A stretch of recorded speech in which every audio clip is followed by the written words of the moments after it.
The views and opinions of the hosts and guests are their own and do not necessarily reflect the position of the management and staff of Guardian Network.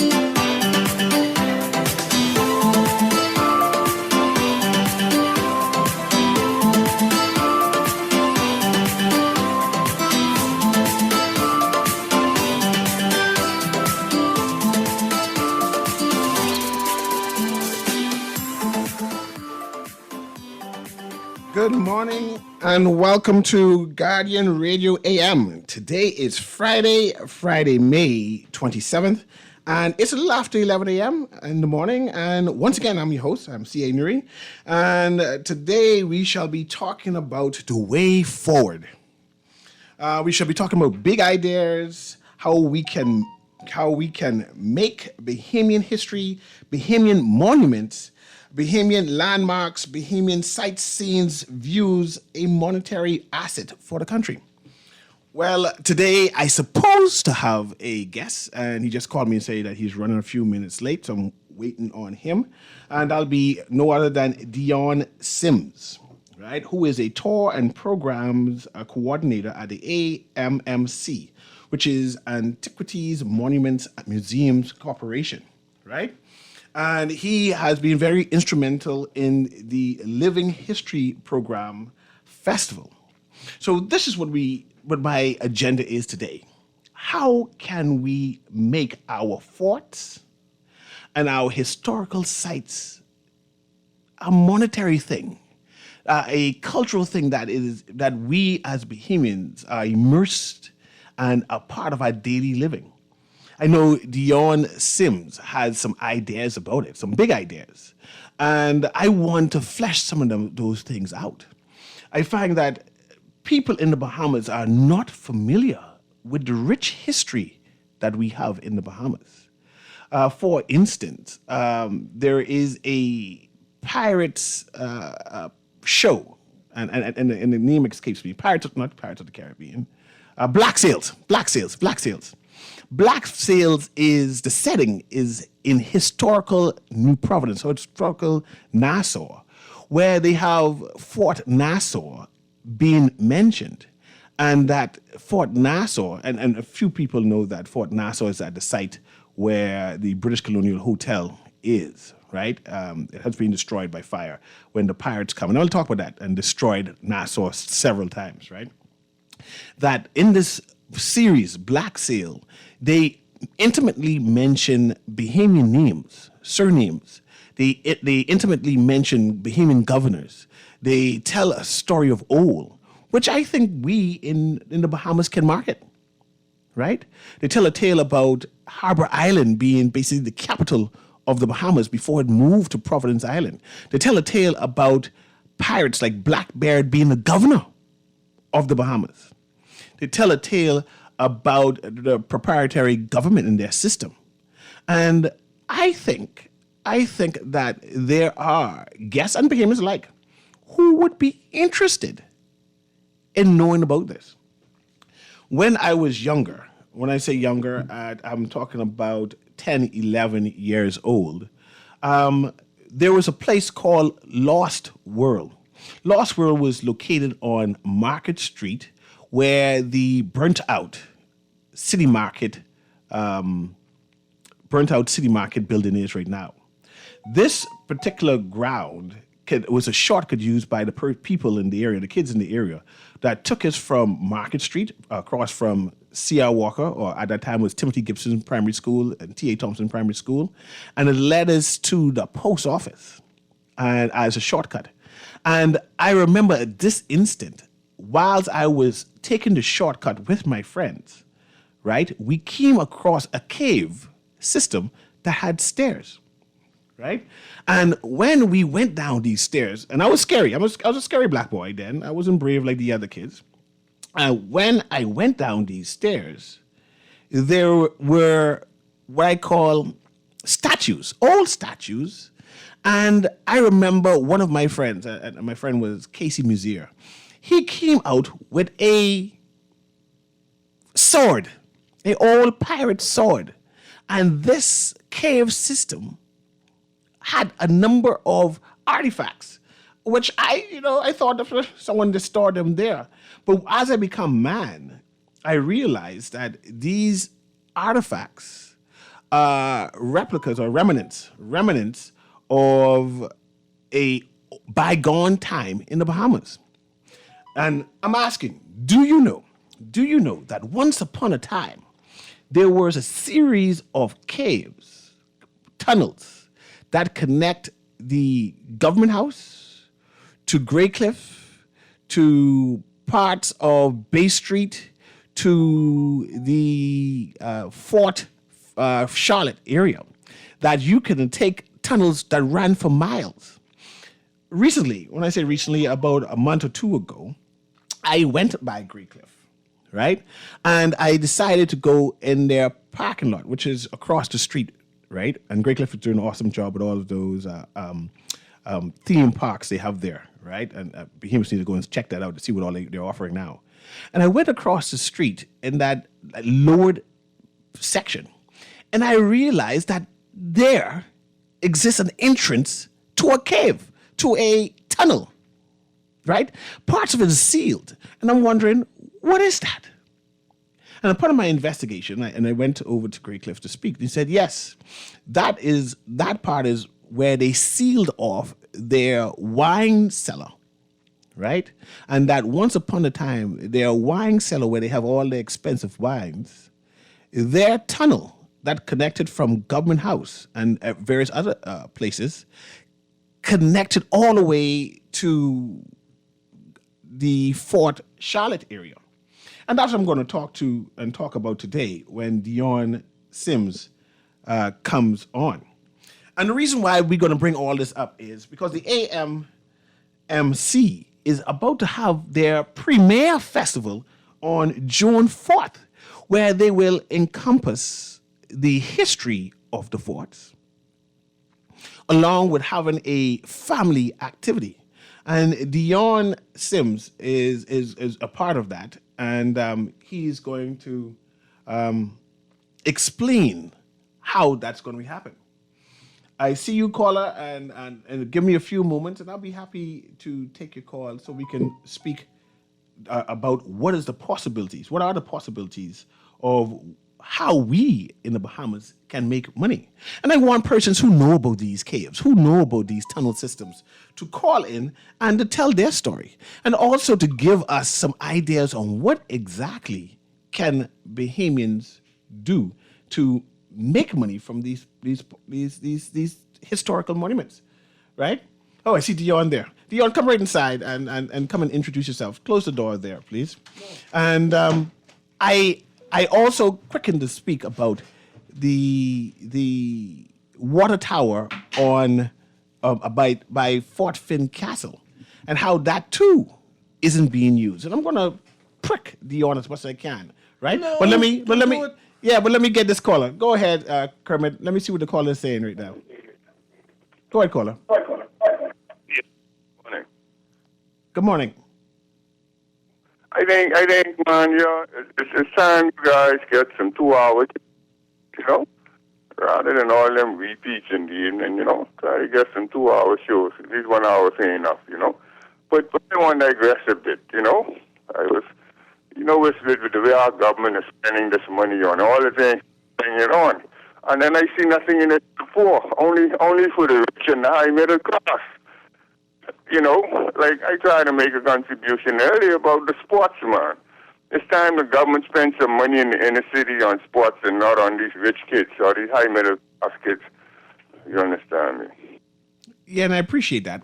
But let me see how Dion can even help us make money to even assist with that. Dion, welcome to the show. And before you start, I need to understand and appreciate, what is a tour programs coordinator? I know that you work at the AMMC, and I want to just get the persons listening to understand what do you do, and we can run straight into this festival that's happening on June 4th. Okay, my name is Dion Sims. I work for the Antiquities, Monuments, and Museum Corporation, aka the AMMC, and I am the tour program and programs coordinator. And what I do is actually sit behind the scene and conceptualize tours, and then send them on to the tour guides and whatnot, and oversee the whole interaction. So what do you mean by conceptualized tours? Well, we get an idea, and then we flesh that out. And then once we were to flesh that out, once it's a feasible idea, then we move ahead with it. Okay, let me go straight into this festival on June 4th. I assume that this is one of the ideas, or perhaps you were on that team who came up with this idea. This is a team effort. The Special Events Committee, chaired by Namiko Hall-Miller. And what we are doing is that we're trying to bring a number of signature events to our sites, not only Fort Charlotte, but Fort Charlotte just happened to be the first one, right? And what it is it's just us saying to the community, hey, we exist. This is what we have. Come out here so that next time you'll be able to find it. Okay. And will the history of the fort be intimately involved in this particular festival? Well, not particularly, but we will have a booth out there with representatives from the AMMC who will be able to field those types of questions. Okay. So I know before you became a coordinator, you also did tours. Yes. And I remember going to Fort Charlotte and you taking me on a tour. I went to, what the last place you were stationed? I was at Balcony House. Balcony House, and you taking me on a tour. So I just letting the people know that I know you intimately, and you took me on a few tours. I one of the few behemoths who go there and say, man, teach me everything. Yeah, well, and one reason why I brought it up, right? I know the Fort Charlotte particularly and intimately has a tunnel system. And briefly explain, what do you know about this tunnel system people talk about? Now, let's qualify this tunnel system. Go ahead. Okay, the rumor was, now bear in mind, like today, somebody could put anything up on the internet and say that's true. Yes. And then you could just go to another site and disprove that just like that. Yes. If you take the time. Okay, so imagine back in the day when there wasn't any internet. Okay. And somebody goes and says, hey, there's a tunnel system that connects all the forts together along the government house. Okay. Yeah, that didn't exist. But There's- when I was, like I said, I was telling the story when I was 10, 11. There are I tunnels went in the on. fort. There are tunnels in Fort? Yes, there's a tunnel that goes, the Fort Charlotte is actually 3 forts in one, Yes, we can talk about that shortly. right? So you had Fort Charlotte proper, and then they put on Stanley. Stanley and Now, Darcy. when you're putting on more guns, you need more ammo. Okay. So they put in a battery on the side of Fort Stanley called Fort Darcy. So they have a tunnel system that goes from Fort Stanley to Fort Darcy. Okay. Then also, back when they first did the fort, and it was only Fort Charlotte proper, we used to see in that bridge there. But imagine now where that bridge is, that was the end of the fort, right? And the entry to the fort was to the east. There's a drive like where the security booth is, and then you go around the curve and Yes. you get to the fort. That was the entry. And I don't know, like if you paid attention, when you go around that curve, straight ahead, you see a wall, and there's some rectangular slits cut into the wall. Yes, I thought it was air pipes or some sort. No, those are actually slits to put rifles through. Because that was the lookout point. And there's a tunnel that leads from the fort nearby the old guardhouse that actually goes down and under the moat to that tunnel, Nice. to that section. So are you familiar with Grey Cliff and their wine cellar? No, I'm not. Their wine cellar is said to have been a tunnel, right? And they slid it off. And even the government house is said to be built on a series of tunnels. Well, I know the government house, when I went there, I was like, oh, I want to see this tunnel system. And they was like, no, There's no tunnel system? No, So, they have an underground storage area down there. so Probably a cellar as well. what about at the Ministry of Health? And that corridor, there's a tunnel system there too. Well, now you got me lost. 'Cause I don't know. I know that you mean on Delancey Street? No, Delancey Street. Okay. So well, you that- go. It's blocked off by the garbage, but if you go in there, you can walk about maybe a good distance. I mean, They're heading towards something. there has been talk because you know that the Bahamas is a part of the saltwater underground, Yes. right? And there has been talk that Samuel Delancey was intricate in that part of it, and that he actually used to have runaways come there. Interesting. Right? And then, like whole Meeting Street, Samuel Scriven, Jordan Prince Williams, they were also part of the underground system, being runaways themselves, right? So the thing is that there may be tunnel systems that we have not explored, Okay. right? But whether or not they lead to the forts, that is still questionable because there's nothing from the forts going anywhere else. History, yeah. But I see we have another caller on. Caller, the numbers are 323-6232, 325-4316, 325-4259. And let's put some questions to Dion Sims. But I don't want questions. But I like questions anyway. No, I don't want questions. Go ahead, caller. Welcome to Guardian Radio. Okay, we weren't able to get that call here, but let's finish talk with the talk about your festival. So it's definitely on June 4th. Yes. Okay, and tell me, what can I expect when I get there? Well, traditional festival fare. You have your food, your drinks. There's a kids area that has some really cool stuff, including horseback riding, right? But yeah, and then Coca-Cola is actually out there promoting their new wines. Oh, nice. Yeah, so So there's things for the adults can do and things adults for the and kids. kids. In fact, you could bring your kids there and drop them off to the kids section, pay like a fee, and there you go. I see that there's a $5 nominal yes. entrance fee, which is small. Yeah, and are you going to be in the lower grounds, like where the We're going to be right at the front, in the front, right on the grassy Okay. area to the front there. Yeah. Oh, that sounds good. But let's talk about some of your ideas. And Cole, I do see you, so just give me a few minutes. I hope you're not on a cell phone call. Let's talk about some of your ideas that you have for the AMMC, right? I know that you are rich with ideas. Every time I see you, you say, but one of these days we can do this and do that. Give me one or two things that you're fleshing out, projects that you're fleshing out right now. Well, right now what I'm looking at is trying to get a Surrey tour. Okay, Surrey tour. That's the horse and of Fort horseback. Charlotte, Okay. right?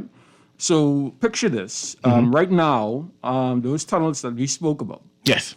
they are not open to the public, Okay. right? So Is there a reason for that, or? Well, when you're doing anything, right? Like there was a VP from Disney who was at a conference for cruise lines.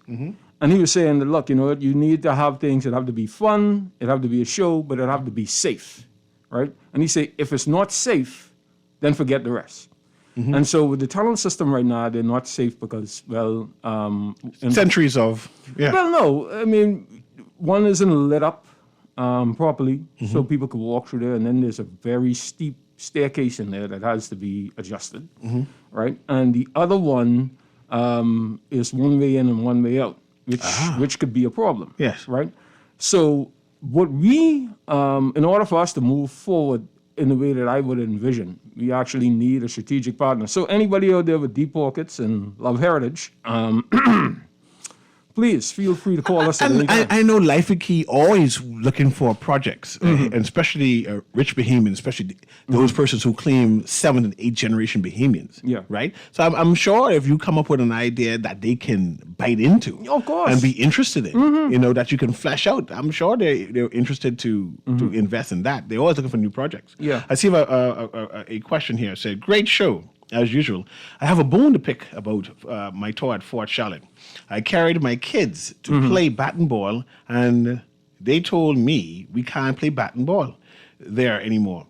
And I had to use some unchristian-like words in front of my kids. Ooh. So what happened? We can't play bat and ball at the fort anymore? One of the things about Fort Charlotte was that honestly and truly it was insecure.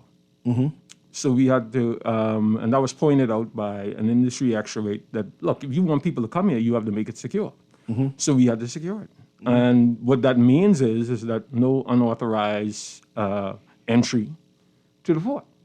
And I'm sure people could understand that. I mean, I see y'all put fence all over the fort. Yeah, fence all around the No, fort. no, and I appreciate that. And plus, the fort needs to make money. Yeah. So you can't have everybody going Yeah, and doing no, the man, tours for free. you have no idea what we've endured over the years. At the back section of the fort, people actually used to drive their cars up the hill, right? Motorcyclists riding up the hill and riding around through the fort and whatnot and everything in the nighttime. So it was a real problem. And then, of course, you had people just coming in, walking through taking shortcuts. Yes. You know, I remember one time I'm walking the grounds of the fort, and when I look, I see all kind of bank cards and things strewn all over the ground. Somebody knocked over a car at the cricket club and dropped all the stuff right there on the fort ground. You know, so we had to secure the place. So the area, what is now the new carnival grounds, or the Haynes, is that Haynes Oval? Not Haynes No, Oval. that's Clifford Park. Clifton Park. Is that a part of AMMC? No, that's not currently a part of AMMC. Because I see that's think that's sealed Beaches and also. Park. That's Beaches and Park? Okay. But the interesting thing about that is that whole front section, all of where Flo is selling her vegetables and fruits and whatnot, the botanical gardens, Clifford Park, all that area was a part of the fort. Was or is? Was. So even in terms of the Chipman Place, which is near, right, the old Chipman household, and the botanical gardens, it is perhaps in the future that we can develop a concept that can encompass all of that. Yeah, I mean, anything is possible. You know, I mean, over the years, some really, really interesting plans had come forth for the development of that area. I remember a while back somebody had approached us they had approached us because they were doing some groundwork. They were talking about making that whole area into a park, Okay. right? Independence Park, they were calling it. And let me tell you something impressive, because they wanted to put like overpasses over Bay Street that where you walk from the fort straight to the beach. Nice. Yeah, you know. So not wanting to preempt your director, because I know he has Chris Curry has all kind of new ideas, right? Yeah, and I appreciate that this fair, this inaugural fair that AMMC is doing, and it's going to be on June 4th, and they have so many things happening, and you have so many partners. But what about Fort Finn Castle? What about the 66 Steps? What about the water tower? Are there any things on the drawing board to bring that to the fore? How yes, sir. Anything that you can mention then? Yes, sir. I mean, there's plans to redevelop the water tower. So I've been hearing that for years. I remember one time they mentioned Listen, my brother. father-in-law and say, "Oh, we can only make my father-in-law Kenneth Francis and have this water tower." Nothing. listen, only thing what I could tell you with regards to that is that different people have different ways of prioritizing things. Some people prioritize the water tower as a main thing to do, and some people didn't. So, you know, let's say one government said, yeah, we're going to do the water tower. And then the next government comes in and says, you know what, we don't need to spend all that money on the water tower. Now, the interesting thing about the water tower is that years ago, the water tower was the #1 visited site in the Caribbean. I remember going up in the water tower and watching and looking over and say, "Wow, you can see all of Nassau." No, it was gorgeous up to the top there, man. Then I remember it shutting down. That's going on 30-odd years ago. No, it wasn't that long. How long do you think it is? It was from 2004, I think. 2004? Yeah. I remember it being longer than that. But you said 2004? I will go 2004. No, because when I was working go up ahead. there, I saw a documentation to show that it was 2004. Okay, good. You know. And what about communities? AMC partner with communities. That is one of the things that we're looking at, because, you know, it doesn't make sense for us to cordon ourselves off from these communities. And so, you know, Dr. Curry is all behind us forming relationships with these different communities. In fact, we're in the process of putting something together with the Fort Charlotte community. Nice. You know, nice. and this festival is actually supposed to be a part of that. Nice. You know, because for one, I'm going to move now, pivot to Fort Finn Castle and their community. Yeah. Their community is basically built into the fort. Yes, sir. You stand there, you can see on top of people's houses, Sure. you can see the little small stairways going on. And I'm saying some of these, I call Bahamian houses, these wooden houses which are now 200-300 years old, can be refurbished. Yeah, they could. Right? And surely they can have be small shops and venue house for people who come into the fort and say, okay, let's go down here to buy lemonade and this old clapboard house there. Yeah? Yeah. And is there a way for Bahamians to get in contact with AMMC and give their ideas on what they would like to see your corporation doing? Well, we have you could call us by the phone at 604-6800, 604-6800. That would be the first step. First step, just Yeah. call in and saying, I have some Call in ideas. And, and then you could always email us directly and address. I think we have an info at AMMC Bahamas address, so you could email that. Okay. Because I have an idea, particularly for Fort Finn Castle area, that community. Because my wife's people grew up in that community. And since that's a one-way in and a one-way out community, and even the 66 steps or the 65 steps plus one, and the surrounding area is culturally embedded in the history of the fort. I was saying, why don't we make that entire community a tourism spot to stop and Well, participate? you know how it is. It's easier said than done. It's right? easier said than done. Yeah, but I mean the idea of making that a more tourist-friendly area, a more visitor-friendly area, is definitely on the board. And it has been for quite some time. The thing about it is that everybody wants to see things, but when it comes time to dip in their pockets, yeah. And the thing about it is that what Bahamians need to understand is that the largest, and this is based on something I read at least about 4 or 5 years ago, but the largest growing sector in tourism was heritage tourism. Yes. So here it is. But with the fort, you have with all those environs and things around there, you also have ecotourism as well. Yes. Because you have all that bush, especially like around Fort Finn Castle, around Fort Charlotte. You have all that, right? And the thing about it is that there's so much history in the Bahamas. I'll tell you one obscure fact that a lot of people don't get. Fort Montague. Fort Montague is the oldest fort. Yes. Smallest fort, but the oldest fort. Go The ahead. only one that ever saw any action. It's older than Fort Nassau? Yeah, no. I mean, no. So Fort Nassau closed and gone and disappeared. Not gone. And I mentioned it that is at the site of the British Colonial Hotel. Okay. Yeah, and the thing the thing about the action that happened at Fort Montague is that it was the first ever operation conducted by the U.S. Marine Corps. Yeah. Right? Now, here's the thing. A lot of people look at Fort Montague and they don't even realize who it's named after. You know who it's named after? I don't know. It's a guy named John Montague, right? Okay. And John Montague was the guy who was in charge of ordinances. He was in charge of like buying the ammunition and the weapons and everything like that. Here's the fact about John Montague. John Montague was the 4th Earl of Sandwich.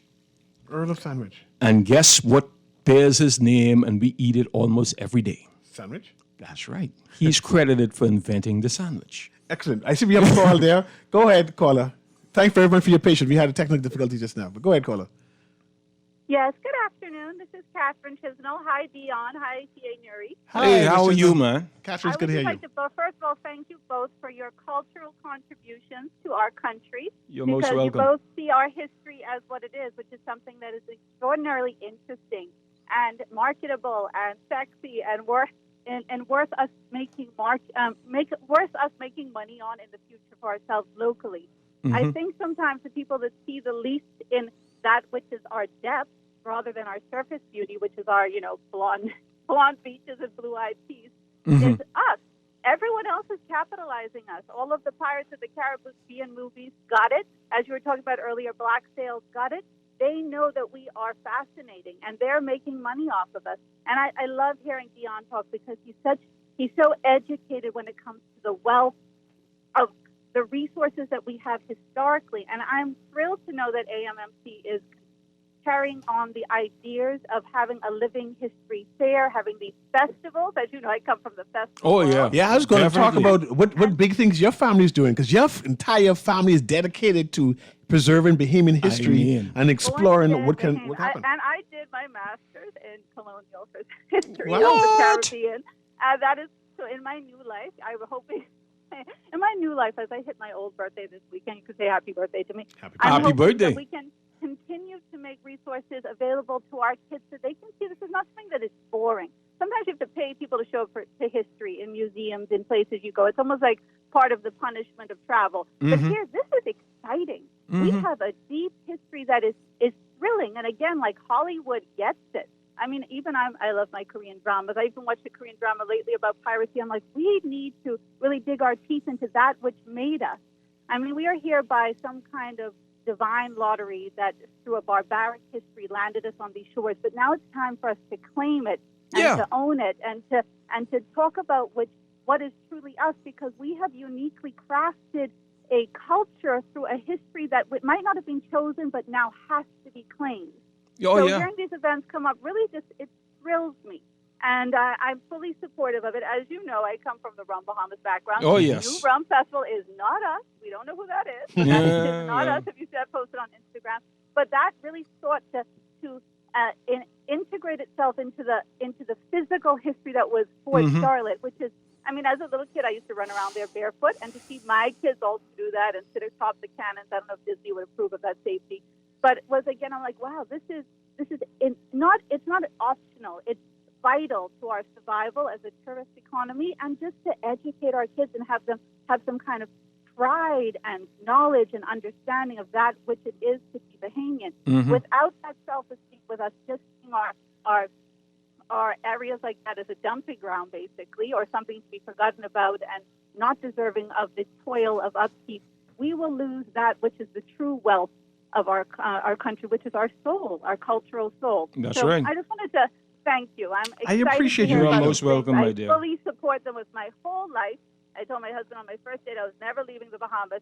So I'm here to cheer you on, and I will bring my kids out. So thank you both. Cool. Thanks. We- So we- definitely we'll have be happy to see one you. family. They have a huge family. Yeah, I know. Right? Who I will know. come out and support your Oh, event I know. on June I 4th. know. I know. Right? We'll come out and smiling, and I believe in having a calendar of festivals throughout the country. I know that is something we've talked about for years. And, my Aunt Alexandra Melis Litch was, of course, the lead on Rum Bahamas, which at the depths of even a festival like that to just put rum on its label, but it talks to so many different elements of our culture. But of course. The Bahamian kitchen that Patricia Mikolas put together that went into the hits that we have in our cuisine, because sometimes we say we don't have a cuisine, we don't have a culture. It's not true. It's there, and it's beautiful, and it's delicious, You better intellectually believe it. and otherwise. So anyway, carry on, man, and call me into the show. Yeah, Talk about it definitely. more one day. I love you both. You go and mention Alexandra name, and that automatically cost me start thinking about crack sheep tongue. Me too.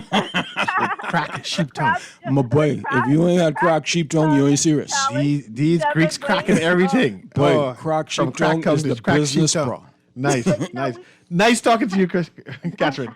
I'm so thrilled to hear you both. Please carry on. Thank you very much. I have a text here before the next caller, which is, good morning, sir. An excellent show. Mr. Dion Sims is truly a walking encyclopedia of knowledge. His artistic and cultural suggestions need to be noted. Continued excellence, Mr. Sims. And they have the Bahamian flag. Because people know you. They know of your ideas, and they want to see your ideas come into fruition. But I see we have another caller here. Go ahead there.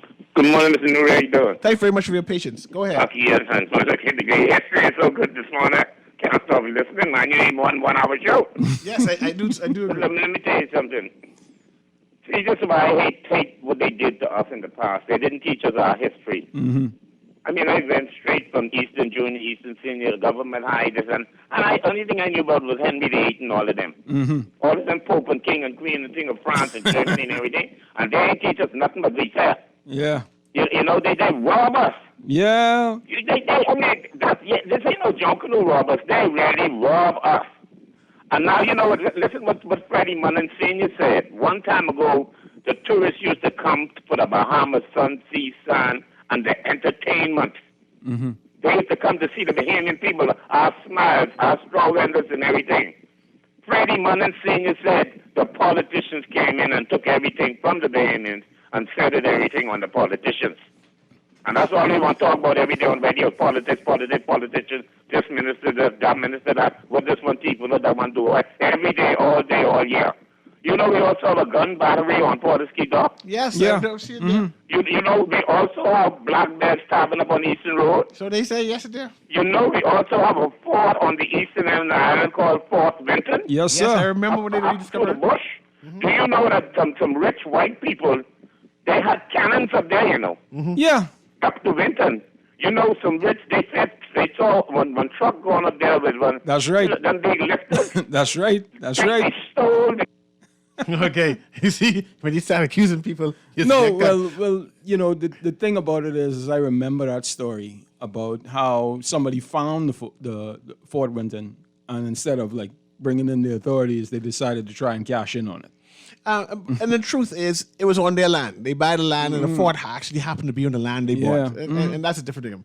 But I noticed that you mentioned United States having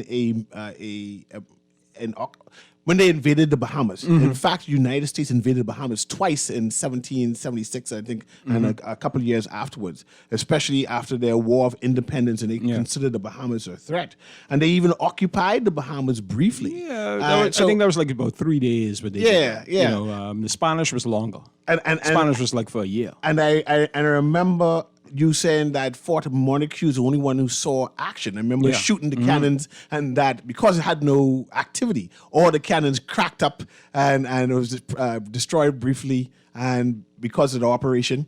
And I don't forget that even the Spanish invaded the Bahamas Yeah, at they one had point it for a year. for definitely a period of time. Yeah, for a year, right? they and operated. all of that is a part of our history. Yeah. To know that we were, in quotes, part of the United States for a brief moment, invaded twice, part of Spain for a brief moment, they occupied the Bahamas. Well, Spain until was- we had Colonel Andrew DeVoe come in here and say, man, we got to get the Bahamas back. Yeah, well, the jokey thing about Andrew DeVoe is that Andrew DeVoe came in, but what he didn't know was that peace had already been reached. The sign And the the treaty. Spanish was getting ready to Leave anyway. leave anyway. So, Can you imagine? So he came in and But I salute him still for Yeah. trying to defend the Bahamas. We have another caller there. Go ahead there, caller. Thanks very much for your patience, by the way. Go ahead, caller. In the beginning, when you started this morning, you were talking about Lost World. Yes, Lost World. Now, I don't know if you remember that to the front of that, it was a restaurant and elite motel Yes. with the pool and all that. Well, okay, my father used to run that. Oh, nice. And, Cool. I catch a lot of boys in the pool, especially, and we had all the weddings to the back and all of that. But I'm calling to say this. When that was sold or taken over, I really don't, I was too young to know what really transpired between him and the people he was running that for. He kept a painting from in there, and I have it. I don't know, I don't understand it, and I haven't looked at it for about 10 years. And I have it in my front room just behind a chair. Surely there's some value for that. And I'm glad when you brought him on, and he's in antiquities, I said, now this gentleman, you could probably tell me something about this painting. well, maybe not, but I'll tell you this much: if you have something like that, you could bring it on in, and we'll if we don't have anybody to deal with it, we'll definitely point you in the right direction. Okay, well, I'd like to get his name and number so I can call him one day when I have some time. Dion, give your number. All right, call 604 Yes. 6800. Do it again. 604-6800. And ask for who? And well, you could ask for me, and then I'll forward you on to whoever could assist you with that. Okay, what's your name again? Dion Sims. Okay. Thank you very much, caller. Dion, and I mentioned Lost World, and I remember the same instant coming across a brass sculpture. It was flat, and it had the picture of, it had a coat of arms on it, and it had yellow elders carved into it. And I'm trying to remember it because I remember my friend, when you have bigger friends, they take things from the younger boys. And I remember looking at it and said, this look old, right? It was in the dirt inside a same cave system that I said we came about, and he took it out, right? And said, oh, we're going to clean it up. I remember him washing it, vividly washing it and becoming nice. And I'm thinking now, 30 odd years later, that could have been some kind of big wretch of Bahamian history Yeah, of artifact type course. thing. And I wonder what all lingers there. Well, the thing about it is that I remember when I was doing a geography course, we had to make up a map showing different things in the Bahamas. So we had to choose something to show. And since I was always history minded, what my map showed was bulldozer archaeology, is what I call it, where things weren't discovered until development started, right? And that's what we have here is that we have more bulldozer archaeology. Even though we have qualified archaeologists, the thing about it is that it's about getting the funding to the people that need it so that they could spend their time doing what it is, the work it is that they need to do. And that's what the AMMC has a great challenge with, is that we need to get that funding. Not we get subvention from the government, but let's be honest, the amount of work that we have to do is not nearly enough. And the reason why it's not nearly enough, I could only speculate, is because heritage is one of those things that is below so many other pressing issues. Excellent. And before I go to the next call, and I see you, caller, I said, "Morning, Nuri. I'm a taxi driver. Why is the Fort Charlotte not open for visitors yet? Their staff is being paid." Oh, no, I ain't going to talk about the staff. But why you ain't open yet? The Fort. Well, we haven't been cleared. You haven't been cleared? We have some maintenance it's the issues. Ministry of Health. Ministry of Works has some work to do down there at present. And our team also has some stuff that we have to do. But we could only move as fast as the speed of government. Okay. And this person asking, where can they get some crack sheep tongue? Boy, check Alexandria. Yeah? Brother, check Alexandria. And few people, not say few people, Bahamians need to also appreciate that crack conch originated from her grandfather. Okay. Or father. But the idea that it originated from her family. They were the first persons who invented that or brought that to the Bahamas. Let me tell you something. That crack sheep tongue, that's sin, bro. Okay. I see we have another caller. Go ahead, caller. Good morning, Mr. Nuri. Good morning, man. Good morning to your guest. Morning. How are you? Yeah, this is a great show, Mr. Nuri. A wealth of knowledge here. I think if him and Dr. Chris Curry come on together, this station might catch a fire. But I like what I'm hearing because, I frequent the 66 steps trying to stay young like y'all, right? Mm-hmm. I know about the lost world, a lot of things to go on there because I went to St. John's, right? Mm-hmm. But I'm not going to talk about the rich, to hate the rich because what I realize is the rich people, they network together. And so me talking about them, they're not going to be less rich. So this public-private partnership is great. And so I wanted to ask Mr. Sims a question because, I've never been in the tower, but I always jogging around and always in the area. It'd be good if they could put a restaurant up there or wherever.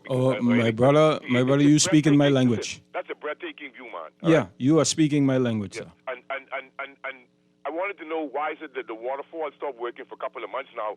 I'd mentioned it about a couple of weeks ago that the waterfall stopped working. Yeah, we are quite aware of that. Et cetera. We are quite aware of that. That falls under the Ministry of Works, and the best we, like I say, we involved too because of the pathogens in the water. But I wanted to touch on the fact that I broke a chain of thought, but I was trying to remember what I read something. The thing is, what you're doing is great because we can sit and complain and talk about our colonial past, and some of us will have colonial stained brains.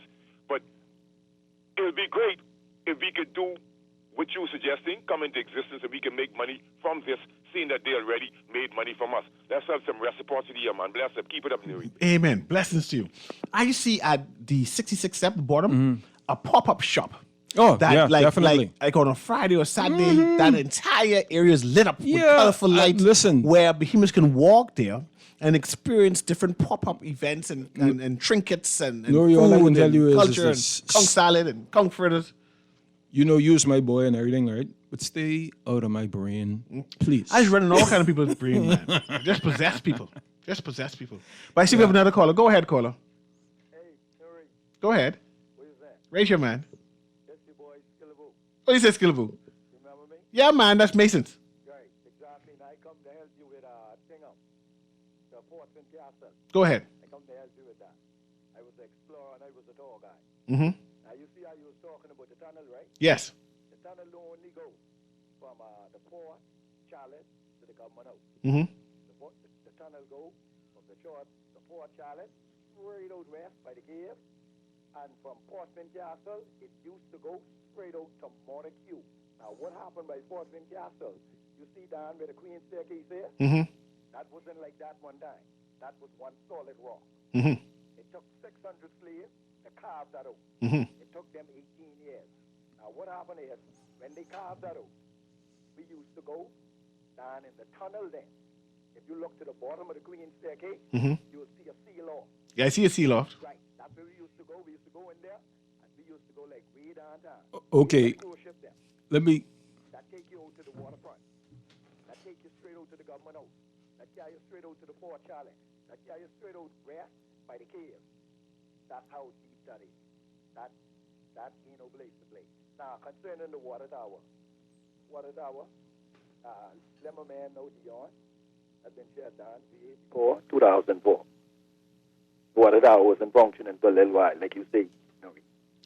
For a while, eh? It wasn't functioning for a while. I was a tall guy around there. Yeah, well, 2004 is like, what, 18 years ago? And I then think that's about been shut 30. down way longer than that. No, man, bro, you hear what I say. I was a tall guy up there, bro. Yeah, you might, listen, I was stationed up by Fort The only Charlotte, thing was by functioning Fort up there. Fincastle. The only thing was functioning up there was the fort, the Queen's Staircase. The elevator wasn't working The in elevator, the nothing was water functioning tower, concerning right? the fort. The water tower. In the water tower, the elevator wasn't working. And see, the reason why I could tell you that it closed down in 2004 was because when I was stationed up there as the supervisor up there, I made it a point to get acquainted with the water tower. In fact, I went in the water tower several times because I had to escort people from Urca in there because they have some antennas up there, right? And the documentation, what I saw in the water tower, concerned daily sales. And the last time daily sales were recorded in there was in 2004. So that's where I'm getting my information from, right? Thank you very much, caller. Now, Actually, we have go ahead. I want to address that piece would close in on the thing. See, now I could tell him that piece would close in wasn't no tunnel. I could tell him that, right? Go ahead. But he may not believe me. I understand. So what I'm going to do is anybody that thinks that was an entrance to the tunnel, I invite them to go online, go to Vintage Bahama Photos, and look up Fort Charlotte and the Queen's Staircase, Fort Fincastle and the Queen's Staircase, and you will see pictures from hundreds of years ago with that piece closed off as solid rock. Dion, there's definitely a narrative or old story about tunnels underneath the city of Nassau. Understand this, my friend. Like I explained to you earlier. See, there was a guy named J.D. Poole. Now, J.D. Poole was a stipendary magistrate, right? This is a dude with big timing, and when he wrote about different things, it stuck, right? Like people think that the carving out of the canyon coincides with the development of the 66 steps. Not so. Two different times? Two different times. The reason being is that whole carving out of the canyon, that was a quarry for them to get blocks from, to build different things like the different hotels and whatnot and everything like that. If you look around that whole area, you'll see where stone was carved up to the top of where Johnson's is. Yes. So when you go into Johnson's yard, you see where they cut the rock there, right? If you go and you come around the curve on Church Street, before you get to that little corner, you'll see where they had like some cars and motorcycles and things there for rent. You'll see that also was carved in. So what you had was that you had solid rock all around there. They used that to build different buildings, like the public buildings and everything like that. The staircase didn't come until later. In fact, the staircase came long before, we can't stress this enough. Like people call it the Queen's Staircase and they think it had something to do with Queen Victoria. It didn't. The only reason why it was named the Queen's Staircase was because when you had anything like a highway or a road or a staircase and it didn't have a name, you called it the King or the Queen. You know, like how we say the government road. Yes. Right? And you know, like how you see all these islands with King's Highway and Queen's Highway. That's because they had no name. So that name stuck. Right? So that was called the Queen's Staircase. The street, which is now, what is that? That's Victoria Avenue? No, that's Elizabeth Avenue. What comes into the Dingham. That was called Union Street. Yeah, let's change the name. And that staircase was simply known by the locals as the staircase at the end of Union Street. Good. I see I have another caller there. Go ahead, caller. They hang up. I'm sorry that took so long, but I may have another one. I'm trying to get everyone on. Hello? Go ahead. Good afternoon, sir, and your guest. Now, this is a very true story, right? Those houses are the end of the eastern end of PI, right? Now, I know somebody who worked for the man who owned one of them houses. And they had told me that their boss gave them a bag of gold to keep. And they're big house in the States. And they had it for like 5 years in the closet. And he had forgotten about it. But anyhow, he gave it back to him. Now, when the government, when the cruise bought the land on the house property is a gunpowder cave. Nice. So I was wondering, where did that bag of gold come from? The house was burned down. Only left, they said, was the pool and a gunpowder cave from the pirate days. Don't you think, like, that would be the perfect place to hide the money before you reach to the mainland? Is the whole PI strip? I would figure out plenty people got rich of treasures around here. And Don't finding things. you all think so? Yeah, It's a of possibility. course. Plenty people. Of course. I Where did he mean, get that bag of gold from to give them to keep? Not knowing he found a gunpowder cave on that paradise strip that the cruise port just bought. Plenty caves around there. If you look at on the whole strip, plenty. That's where the pirates would hide the gunpowder, the money before they come to the fort. well, more than likely, what he found might have been a remnant of the battery, because there used to be a battery on Paradise Island, right? Just like how they have a battery on Porter's Dog, there was a battery on Paradise Island, right? So more than likely that's what he found, because don't forget, for a long time, Paradise Island was not connected to New Providence. The Hog Island place, you catch a boat. Yeah, you had to catch a boat over there, so nobody was going over there. Good. Right. But before we go, and I know we have like a few more minutes, what is the Living History Program Festival? I know you were a part of that. What is that exactly? The Living History Program. I know you were part of some kind of committee to do. It's a special events committee. Okay, explain that to yeah. me. What we're doing is that we are trying to put together a calendar of events Calendar events. throughout the course of the year, right? When you say we mean who? The team, the special events committee, right? And these events are going to focus on various sites and various dates. We're still pretty much getting organized, but we wanted to get an event that would bring a whole lot of people into the space so that they could start enjoying it and getting a feel for it. And when you say space, you mean the various spaces or just Fort? Just Fort Charlotte for now, but now. of course we're going to be moving to other spaces, right? No, man, there are tons of things that we could do, but there's one thing that I want to say to anybody listening. I want you to understand something. Think of the Bahamas tourist industry as a huge pizza pie, like one of those big pizzas that you get from New York, right? And I want you to understand what we're utilizing in terms of the tourist industry is equivalent to one slice of pepperoni on that pie. And we're right here struggling with this pepperoni, acting like this is the whole pie. Yes. It is not. So you have these various ideas that come from different people. We have all of these historic pockets.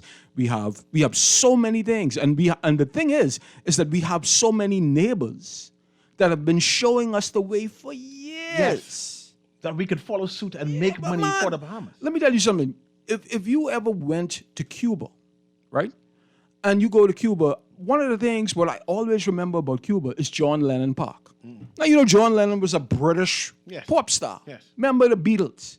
They have a picture of late 70s, early 80s John Lennon in his last days.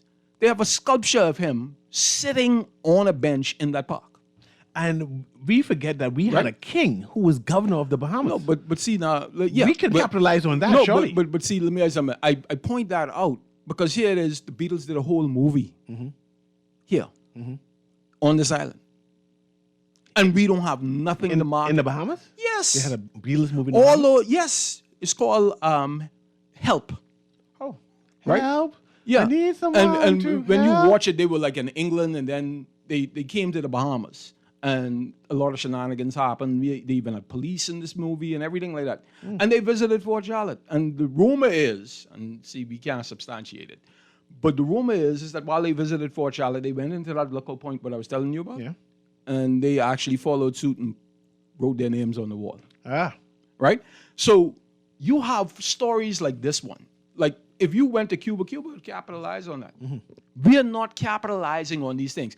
Let me tell you what I, you saw me at Balcony House. Yes. And I hate to use up your time, but I feel it is important that people understand this. Right? There was a guy who's writing a series of books called On the Trail of 007. Okay. And he did books on the various locales where James Bond movies were shot. And he's now doing one on the Bahamas, Wow. right? And that history is here. And here's this man coming here and digging up all this stuff. What we took for granted. You know what I mean? But that's our time. I enjoyed the show today. I got to invite you back, but we Yeah, have the man, news for now. sure. We do definitely have the news. Thank you for listening to Guardian Radio in the AM.